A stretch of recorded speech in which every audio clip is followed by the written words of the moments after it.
Buenas noches, gracias por elegirnos. Y ahora esta historia. ¿Recuerda este momento? Ocurrió hace 9 años. El entonces presidente de México, Enrique Peña Nieto, reconocía al policía federal Iván Morales, un agente de inteligencia que sobrevivió al ataque del cártel Jalisco Nueva Generación en Villa Purificación. Por primera vez, un cártel derribaba un helicóptero militar en el que viajaban 18 elementos, 16 soldados, 2 policías federales. La mitad murió y uno de los sobrevivientes era precisamente él, Iván Morales. Estuvo a punto de perder la vida. Para él y todos sus compañeros, un tributo de reconocimiento por el empeño y dedicación de todos los días.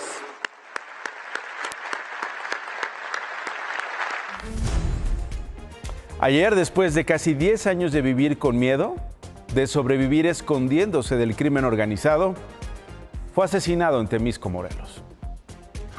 Iván Morales y su esposa viajaban en una camioneta negra por Temisco, Morelos, cuando una Urban blanca les cerró el paso. Hombres armados bajaron de ella y les dispararon. Después del crimen, abandonaron las armas y huyeron a bordo de motocicletas. Se ocurrió la agresión en contra de un hombre y una mujer que fallecieron a bordo de una camioneta negra. Pues las víctimas iban sobre esta zona cuando pues fueron atacadas a balazos. No hay detenidos. Tengo más que contarle esta noche. Quédese.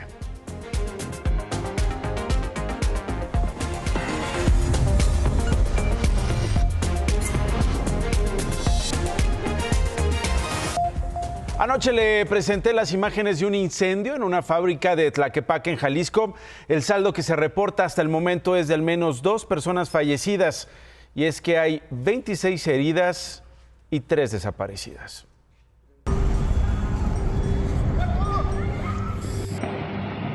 ...05 a las 43, manejan todo tipo de gases. Vine para ver qué ha pasado porque aquí pasan los carros que no se paran y que ya chocaron, ¿no? Cuando llegué aquí a la esquina de las Maradonas, arranqué para abajo y ya vio cuando pasaban a cuenta quemados, lo recogían los carros que pasaban, los ayudaban pues, y se los llevaban así quemados. Pasó gente sin ropa quemada y pasó gente con la cabeza medio, el pelo quemado. Ayer por la tarde, el fuego y sucesivas explosiones envolvieron una fábrica de aerosoles en la colonia Álamo Industrial, en los límites de Guadalajara y Tlaquepaque, en Jalisco, una zona donde conviven naves industriales y casas habitación. El incendio dejó varios heridos, entre ellos Janet Berenice, la hija de la señora Erlinda. Me dan muy pocas esperanzas. Está muy grave, muchacha, y me dijeron que la habían traído aquí al centro médico y por eso estoy aquí, ya la vi. Cuando llegué ya la habían metido y la vi, está toda quemada, mi niña, toda quemada. La intensidad del fuego y las explosiones dejaron en la calle autos y miles de latas calcinadas. Las llamas se propagaron a 2 empresas y a una bodega farmacéutica. Por el siniestro, se reportó la desaparición de 3 personas. Una de ellas es Gloria, quien es buscada por Ana, su mamá. Ayer fue a 3 seguros y nada, y ahorita dice mi hijo que se fue al CEMEFO a ver si acaso está por allí. El gobernador de Jalisco, Pablo Lemos, reveló que la fábrica de aerosoles, donde se originó el incendio, no cumplía con todos los ordenamientos de protección civil. Tampoco era el primer incendio que se registraba. Hace 1 año y medio se murió un vecinito que trabajaba ahí también, y también quemado, también se quemó, pero él sí se murió. Por eso ahora que no se me muera mi hija. Ojalá que no. Según el gobernador de Jalisco, Pablo Lemos, una de las empresas a donde precisamente se propagó el incendio es la proveedora del 80% de artículos para diálisis a nivel nacional, por lo que pidió que no fuera clausurada para evitar un desabasto.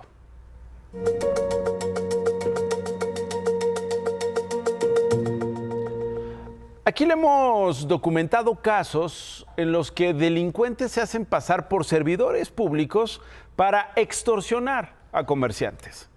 Esta noche le tengo otra historia y ahora le tocó a una cadena de restaurantes muy famosa.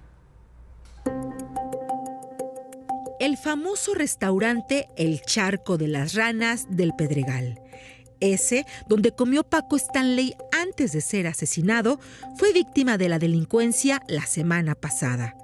De acuerdo con empleados, 2 hombres llegaron a la taquería. Se hicieron pasar por trabajadores de la alcaldía Álvaro Obregón y pidieron hablar con el gerente. Ahí le solicitaron documentos. Los tenía a la mano porque acababan de hacer trámites con el Instituto de Verificación Administrativa. Aún así, les pidieron 60,000 pesos para no clausurar el establecimiento. Al gerente le pareció sospechoso y llamó a la alcaldía para verificar la información. Personal que sí es de la alcaldía fue al negocio y descubrió que era un intento de extorsión. La policía detuvo a los 2 delincuentes. Uno de ellos fue identificado como José Leonor, de 67 años, trabajador de base de la alcaldía. De acuerdo con su declaración patrimonial, tiene un puesto operativo desde 1994.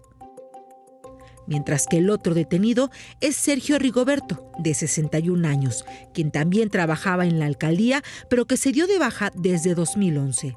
Hemos venido haciendo varias detenciones, en algunos casos con credenciales apócrifas, ni siquiera con diseños de la alcaldía. Se presentan en algún domicilio, se ostentan como tal persona, pues piden dinero para que no suceda X condición que pues no tienen ni siquiera cosas que ver y que pueden ir desde los 1,000 pesos hasta lo que acabamos de vivir en el Charco de las Ranas, que es el monto que nos hemos enterado de mayor cantidad, que son 60,000 pesos. Ambos ya fueron vinculados a proceso. José Leonor por ejercicio abusivo de funciones y Sergio Rigoberto por extorsión agravada y usurpación de funciones. De acuerdo con la Cámara de Comercio de la Ciudad de México, en el último trimestre de 2024, casi 14,000 empresarios fueron extorsionados, lo que representó un aumento con el trimestre anterior, cuando se reportaron 13,525, generando una pérdida económica por más de 74 millones de pesos. Las alcaldías con mayor extorsión a comerciantes fueron Venustiano Carranza, Iztacalco y Gustavo Amadero. Y que no nos dejemos extorsionar nadie. La denuncia es vital. Yo lo he sufrido y lo he denunciado y he perseguido. Y si ha habido, sí, cierto, necesidad de cambiarme, me cambié. Pero de 5, 4 están en la cárcel.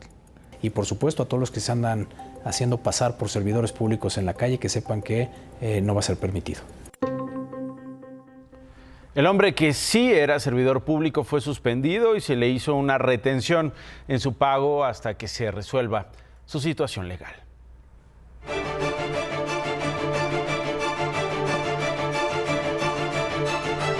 El gobierno de México confirmó que va a impulsar una reforma para reducir la jornada laboral. El secretario del Trabajo, Marad Bolaños, confirmó que se busca instaurar una semana laboral de 40 horas de aquí al 2030. O sea, todavía falta, todavía cuelga. Para ello convocó a trabajadores, empresarios y académicos a participar en foros que se realizarán en todo el país entre el 2 de junio y el 7 de julio, con el fin de acordar detalles para conseguir este objetivo. El funcionario lo anunció durante la conmemoración del Día del Trabajo de este 1 de mayo en Palacio Nacional. Por eso me entusiasma anunciar que por instrucciones de nuestra presidenta, la doctora Claudia Sheinbaum, comenzaremos con la instauración paulatina y gradual de la semana laboral de 40 horas en nuestro país. Reduciremos de manera gradual la semana laboral hasta llegar a más tardar en enero del año 2030 a un total de 40 horas semanales. Por el Día del Trabajo se presentaron diversas manifestaciones en ciudades del país, pero también en otras ciudades en el mundo.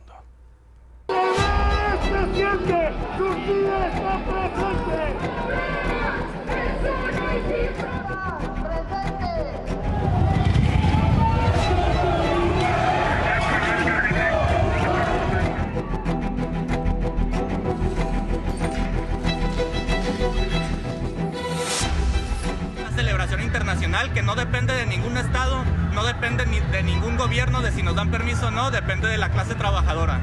Trabajador callado jamás será escuchado. Unido no será vencido.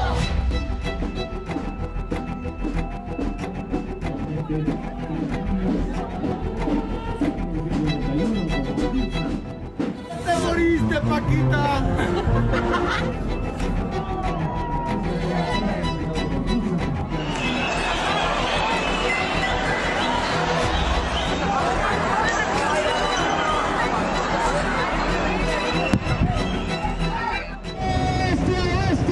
Ganaremos esta lucha, cueste lo que cueste.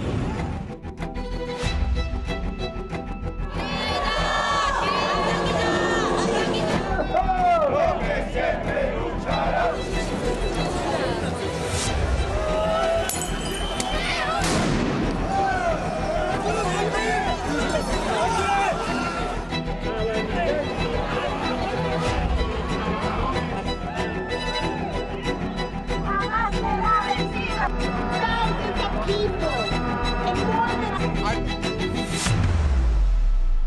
Esta noche nos volvemos a preguntar, ¿cómo andamos en eso de la desigualdad laboral?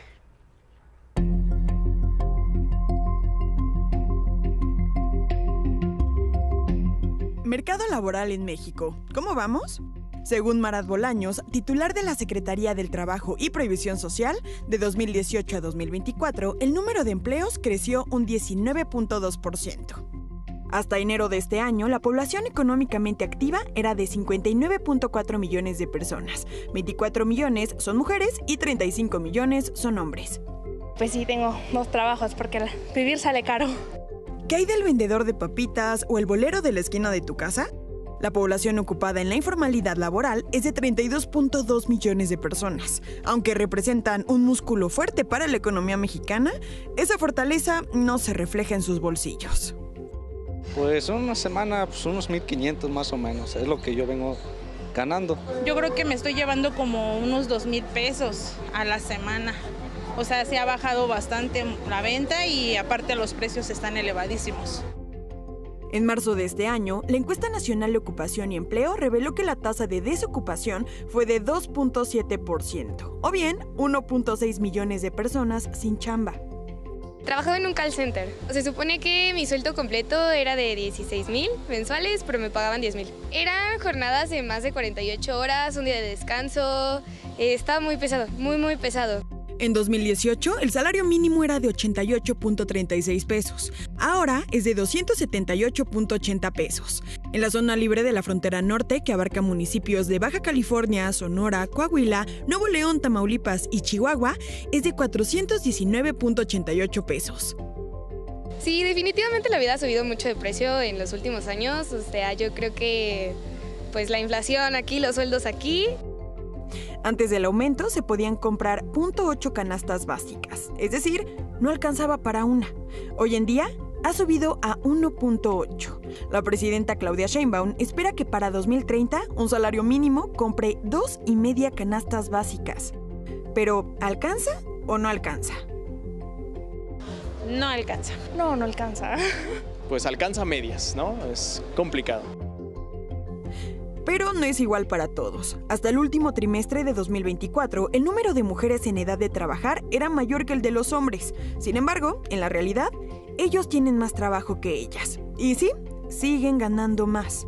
El ingreso promedio mensual de un hombre es de casi 11,000 pesos y de las mujeres de apenas 9,000.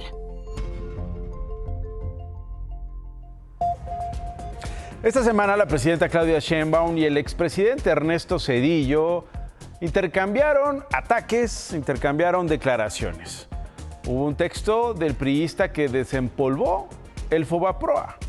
Hoy así se presentó el tema, el asunto, el seguimiento de esta confrontación en la mañanera del pueblo en Palacio Nacional. Dice Zedillo que se auditó el Fobaproa y que se entregaron los resultados en su momento.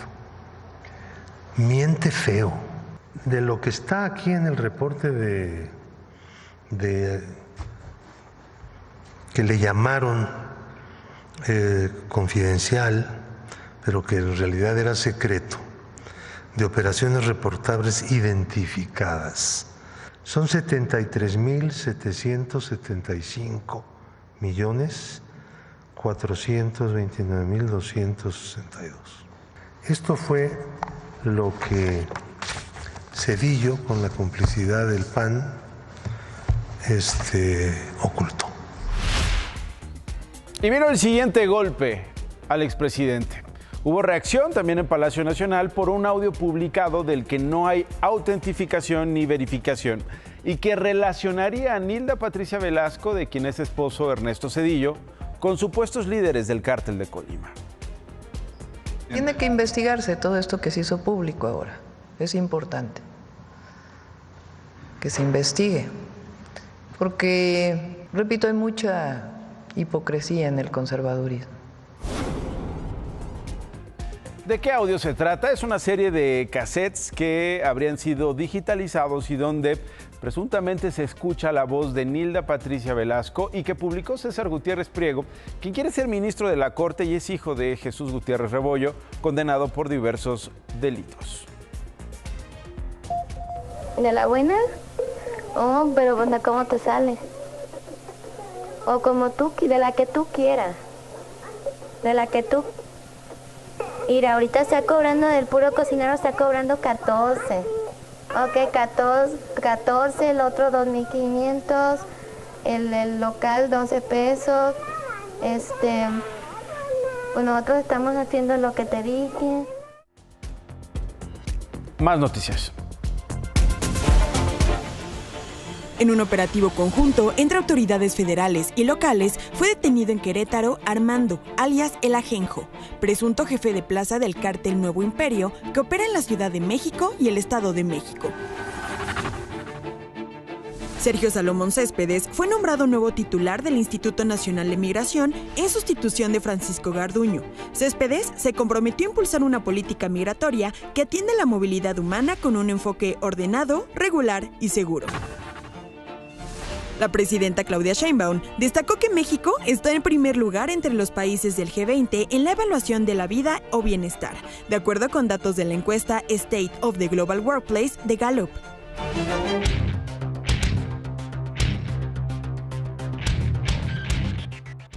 Hago un poco de memoria en este Día del Trabajo.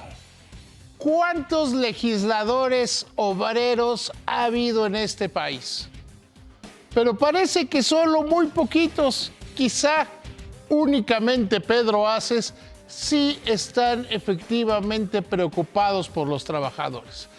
Hace unos días, él empujó muchísimo en la Cámara de Diputados que aprobaran por unanimidad una ley que a mí me parece de justicia plena.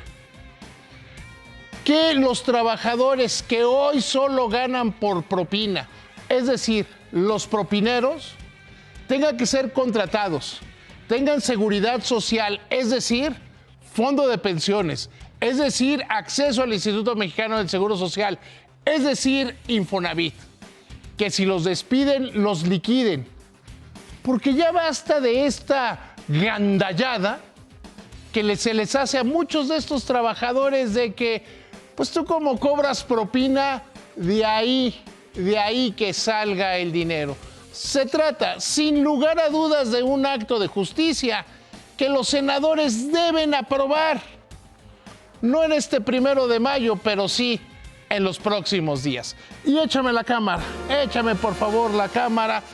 Ya ven a Trump, los aranceles lo están aplastando. Ahí está la inflación en Estados Unidos, ahí está la economía de aquel país.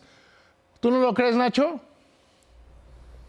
Víctima de sí mismo. Gracias, David. Esta mañana la presidenta de México, Claudia Sheinbaum, tuvo una llamada con precisamente Donald Trump, el presidente de la Unión Americana. Es la sexta entre ambos. La doctora Sheinbaum dijo que hablaron sobre impulsar el comercio entre ambas naciones, particularmente incrementar las compras de México a Estados Unidos. Y es que México es un país que le vende muchísimo. Por lejos, es el país que le vende más a la Unión Americana. Ahora, pues tendríamos que comprarle más a los Estados Unidos. Hablaron sobre fortalecer el tratado comercial México, Estados Unidos y Canadá. Sheinbaum dijo que también abordaron el tema de los distintos tipos de aranceles que Trump ha impuesto y que hay avances, aunque dijo la doctora, no hay todavía un acuerdo. Fue una muy buena conversación y aunque no hay un acuerdo específico, lo importante es que estamos trabajando en ello y hay un deseo por parte del gobierno de los Estados Unidos y nuestro en que alcancemos todavía mejores acuerdos en materia comercial. Esta fue la llamada, una llamada muy cordial, es una buena señal de que seguimos avanzando. Por cierto, Donald Trump hizo el primer cambio importante de su gabinete, relevó a Mike Waltz, quien era su consejero de Seguridad Nacional. Este hombre se vio ligado a un escándalo en el que él y otros funcionarios intercambiaron información confidencial sobre un ataque en Yemen a través de Signal, una app de mensajes. Pero Trump no lo dejó sin trabajo. Waltz es un nuevo candidato a embajador en la Organización de Naciones Unidas. Mientras tanto, el secretario de Estado, Marco Rubio, va a dirigir el Consejo de Seguridad Nacional de forma temporal. La Oficina de Control de Activos Extranjeros del Departamento de Tesoro de la Unión Americana impuso, por cierto, hoy ya ha confirmado nuevas sanciones a presuntos operadores del cártel Jalisco Nueva Generación por tráfico y huachicoleo y designó como narcotraficantes significativos a los hermanos César, Álvaro y Remigio Morfín. César, a quien le dicen el primito, lo identifican como líder del cártel en Tamaulipas y a sus hermanos como cómplices. Dicen que usan dos compañías también sancionadas para vender combustible robado en los Estados Unidos. El Departamento del Tesoro afirma que el robo de combustible es la fuente de ingresos no relacionada con drogas más importante para los cárteles mexicanos. Más noticias. El Poder Judicial del Estado de México ratificó la condena de 17 años y 6 meses de prisión contra el influencer Rodolfo Fofo Márquez por el delito de feminicidio en grado de tentativa. La secretaria de las Mujeres, Citlali Hernández, abrió hoy el Registro para las Abogadas de las Mujeres, una red nacional de profesionistas en derecho que brindarán asesorías, acompañamiento y litigio estratégico a las mexicanas. El registro se hace en la página abogadas.mujeres.gov.mx y concluye el 8 de mayo. Este jueves se celebró la edición 60 de la Feria Nacional del Burro en el municipio de Otumba, en el Estado de México. Uno de los eventos más esperados de la celebración es el tradicional desfile, pero adivine quién fue una de las participantes. Ni más ni menos que doña Carlota, la mujer de la tercera edad que en el Valle de Chalco, en el Estado de México, disparó y mató a 2 personas que supuestamente ocupaban su casa. Caracterizar a su burro de doña Carlota se le ocurrió, mire, a más de uno con esta apología. Así me despido, gracias por elegirnos. Ya viene ¿Qué importa?